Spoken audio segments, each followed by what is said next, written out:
Welcome back to our channel. Since this year, our country is celebrating its 250th anniversary, we decided to tour some historical sites in New England. We visited Newport, Boston, Minuteman National Historical Park, and Lowell National Historical Park. I even got the chance to throw a crate of tea overboard during a reenactment of the Boston Tea Party. We're Richard and Mary. Since retiring in 2004, we've been exploring the U.S. and abroad by car, RV, train, and cruise ship. Come along with us as we enjoy beautiful scenery and visit interesting and historic places. Please subscribe and welcome to the adventures of the retired roamers. Our first stop was Newport, Rhode Island, where we took a trolley tour to learn about its historic sites and some of the beautiful old mansions that we've always heard about. White Horse Tavern, built in 1673, is the oldest tavern in the United States. St. Mary's Church, built in 1848, was the site of the wedding of John and Jackie Kennedy in 1953. With 700 guests present, it was the Society Wedding of the Year. I think my invitation must have been lost in the mail. Following the wedding, over 1,200 guests attended the reception at Hammersmith Farm, Jackie's childhood home. We are on Newport, Rhode Island, and admiring the beautiful houses. But what most of all impresses me is the view that you get from these beautiful houses. This is Narragansett Bay. This was a summer house of President Eisenhower. What looks like an impressive mansion is actually the Newport Country Club.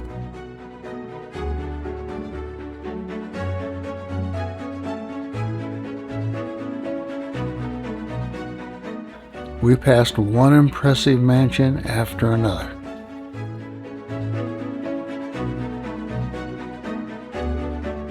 Belcourt, built for banker Oliver Belmont, was intended to be used for only 6 to 8 weeks of the year.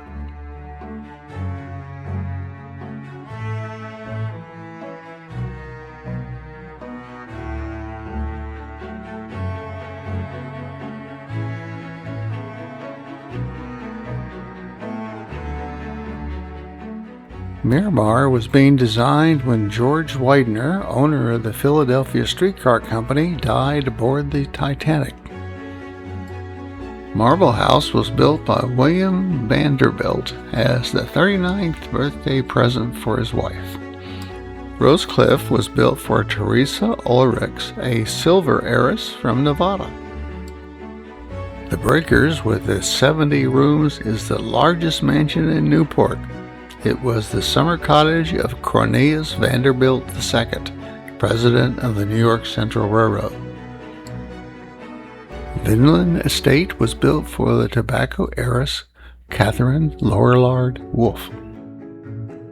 Ochre Court, with its 50 rooms, is the second largest mansion in Newport. It is now home to a university.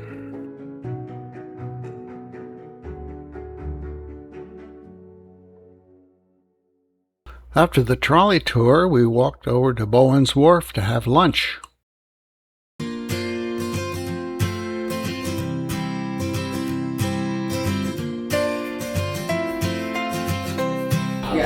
Well, here we are in Newport, Bowden's Wharf, roughing it. It's a beautiful place, and the weather is perfect.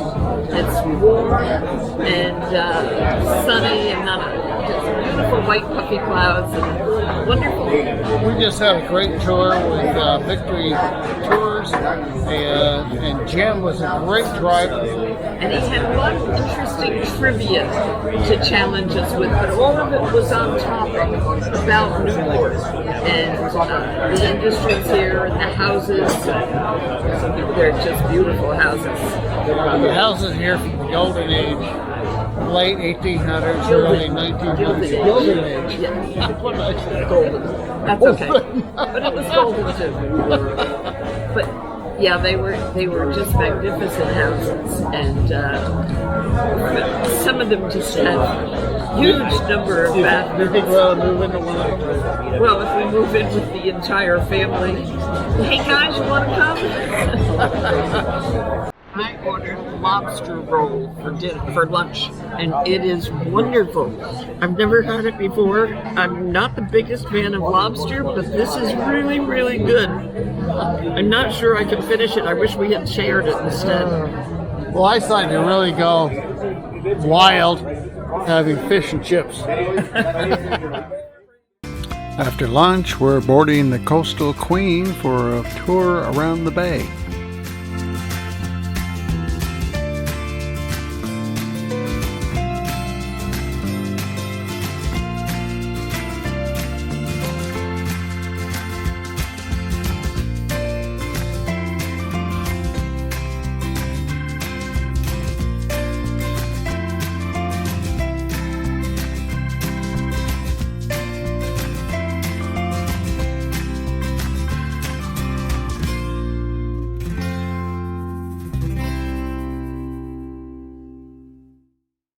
The next day, we visited Boston, where our first stop was at the Kennedy Presidential Library and Museum.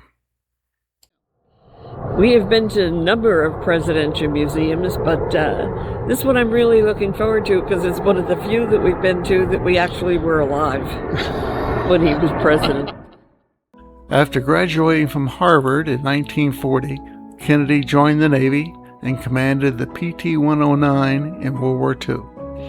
After serving in the U.S. House and Senate, he was elected president in 1960. At his inauguration, he said these famous words, "And so, my fellow Americans, ask not what your country can do for you, ask what you can do for your country."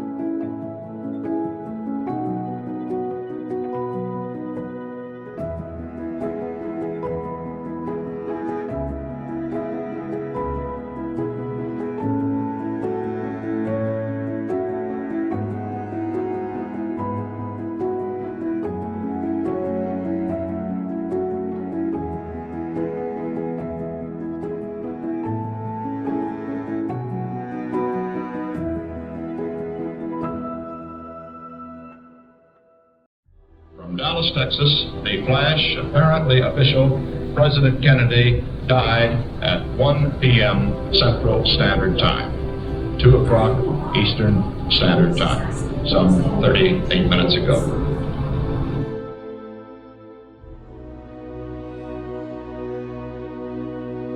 We just finished the Kennedy Library. It was more than expected. It was absolutely beautiful. Very, very well done. I saw things I'd totally forgotten about. And things I never knew about. Yeah. They handled the Kennedy assassination beautifully. It was just a little tiny space at the end because that's what it was, as far as his presidency was concerned. Among presidential libraries I've seen, I consider it one of the better ones. Me too. And they have a gift shop. Yay! After the museum, we went into downtown Boston to Quincy Market, where we had lunch at Ned Devine's Irish Pub. The weather was perfect, so we ate outside on the patio and enjoyed watching the people go by. After lunch, we walked over to the old State House. 1770, there were 4,000 British soldiers in Boston, and tensions were running high. At that time, the Custom House stood here, where you see Sweetgreen. It's located... Welcome to Boston. It was here on March 5th, 1770, that a mob formed around a lone British sentry guarding the Custom House and began to hurl insults. And soon additional soldiers arrived to protect the sentry. The crowd, estimated between 300 and 400, harassed the soldiers verbally and threw snowballs and other objects. Shots were fired, and 5 colonists died. This became known as the Boston Massacre. The Old South Meeting House was the largest meeting hall in colonial Boston. In December of 1773, over 5,000 people attended a meeting here to discuss the taxation of tea. The hall was filled to capacity with many listening outside. After Sam Adams closed the meeting, members of the Sons of Liberty left, disguised themselves as Indians, and marched down to Griffin's Wharf. It was here at Griffin's Wharf where the Sons of Liberty boarded 3 tea ships in the harbor and threw all the tea overboard. 342 cases, which is worth about $1 million in today's money. We're in the Tea Party tea room. It's where the Boston Tea Party was. There are replicas of the ships right outside. We're going to go take a ride on them. No, we're not going to take We're a ride going to throw on tea them. overboard. We're going to throw tea overboard. That's right. Unfortunately, they don't throw me overboard. Has now arrived in Boston Harbor! Those of you scheduled for the 11 o'clock town meeting are now called to meet in the East Meeting House, wherein we will discuss the fate of that most pernicious weed. Huzzah! Good day! Thank you for joining us on this cold, dark, dreary night of December 16th, 1773. Now, I've had the pleasure to get to meet all of you, but you do not know who I am, so please allow me to introduce myself. My name is Mr. Nicholas Campbell. I'm a mariner here, or a sailor by trade, though not contracted to a specific ship. I am independent, and I go where the work takes me. Now, on to the business at hand. We have speaking with us today an ardent patriot, a leader amongst the Sons of Liberty, and a friend to us all, Mr. Samuel Adams. Good day to you all. We are gathered here today to discuss yet another crisis forced upon us by Parliament, supposedly on behalf of our monarch, King George III. Currently in Boston Harbor are 3 vessels, the Eleanor, Dartmouth, and Beaver, and their holds are bursting with 340 crates of East India Company tea. The time has now come for us to take action. Hear, hear? Hear! So I turn to you, Mr. Campbell. Aye, sir. Led this assembly in an admirable fashion. I am curious what you might have us do with the tea. Well, sir, if it were up to me, I would say salt water and tea should mix this night, but it's not just up to me, so perhaps we put it to a more formal vote. Very well. All those in favor of destroying the tea, say aye. Aye! All opposed? None. Moving on. One as well. We have a mighty lot on our hands, but hopefully a cautious one as well.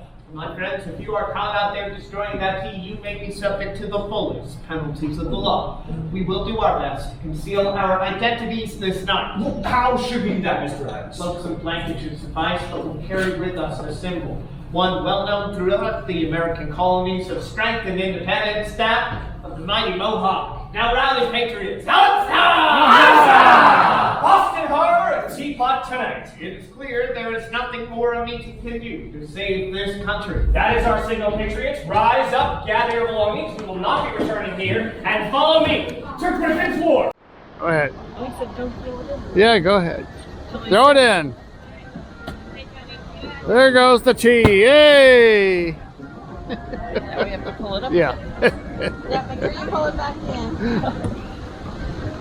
When do it on the center.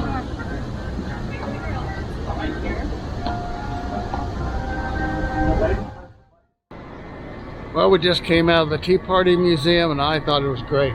I really am so surprised at how beautifully it was done.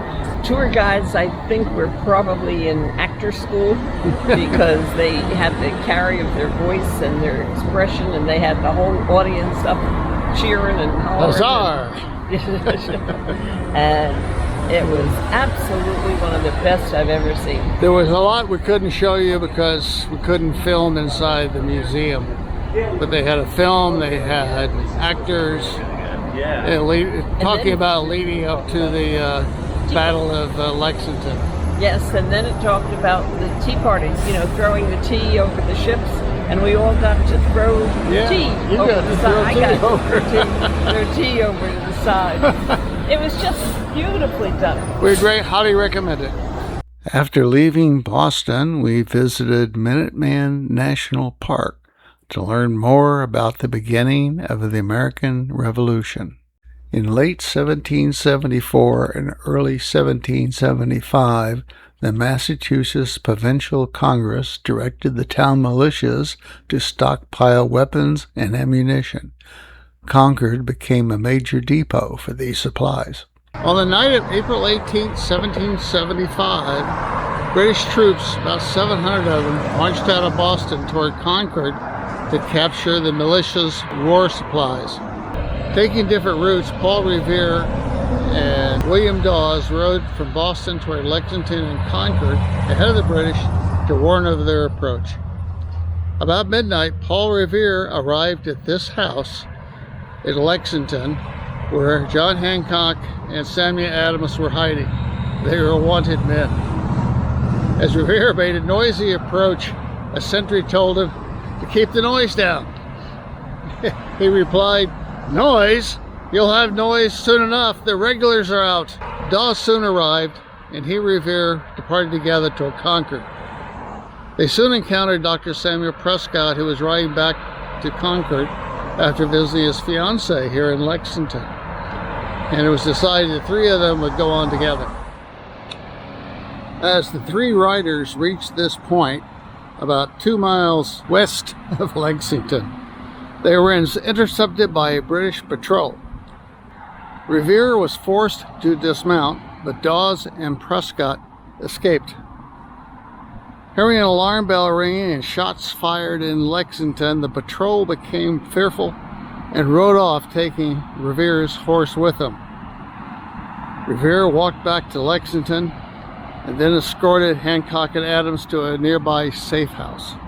Meanwhile, Dawes was soon thrown from his horse and also had to walk back to Lexington.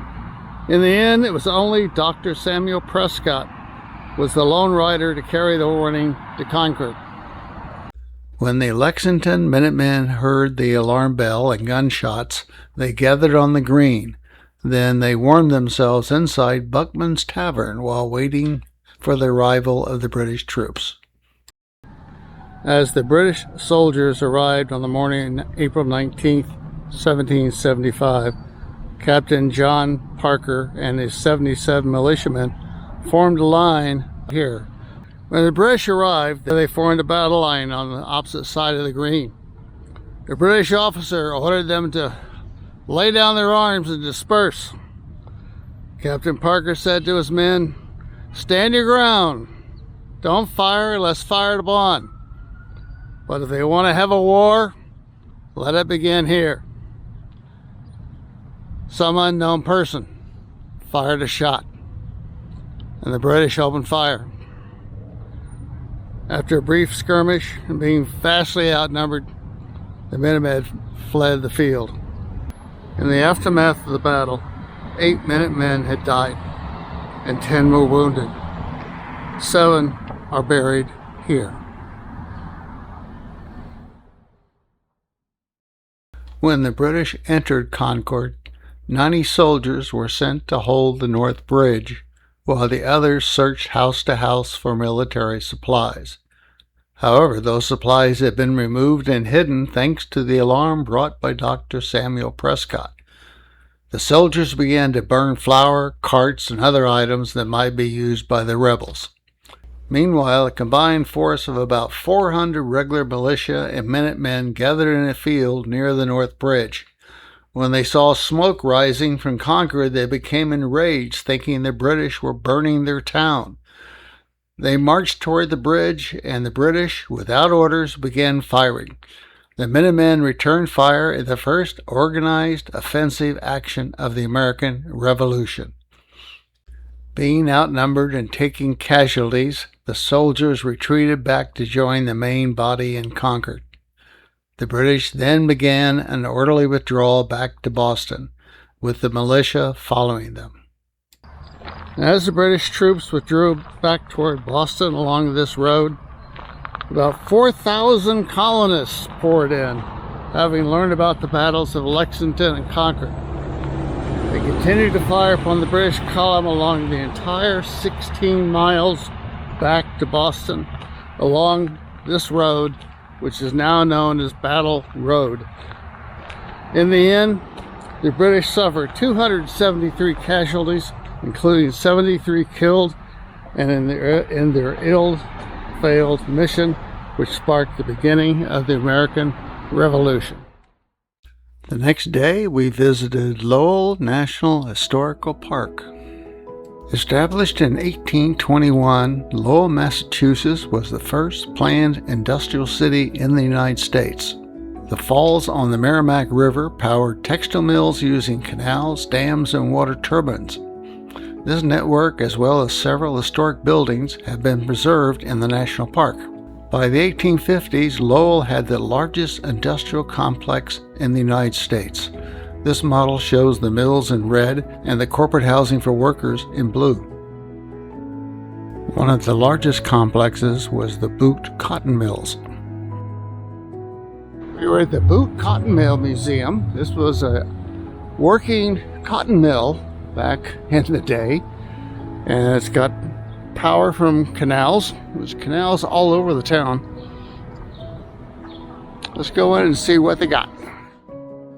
Some of these original water-powered looms have been restored by the Park Service and are working for demonstration purposes. I was really surprised to see the large variety of colors and intricate patterns that could be created on these looms.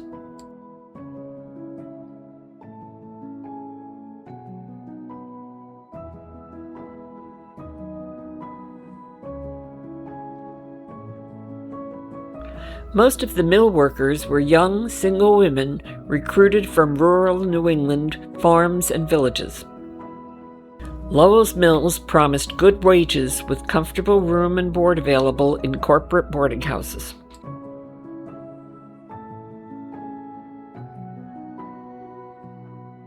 The women went on strike several times to protest working conditions and to demand the workday be reduced from 14 to 10 hours. However, little was gained and the workers remained largely unorganized. At its peak in 1920, the city had 10 mill complexes with over 10,000 looms and 25,000 workers, and produced 1 million yards of cloth a week. Yet in the 1920s and 30s, mills began closing and moving to the south to pay lower wages. By the 1950s, all of the large mills had shut down. Today, Lowell is prospering again and is recognized as a leader in urban transformation. Several of the old mills have been converted into fashionable urban housing. In this video, we covered just the highlights of the interesting sights we saw and the history we learned. There's a lot more to do in New England, and we hope you get a chance to visit there someday. Thanks for watching, and please join us next time for more adventures of the retired roamers.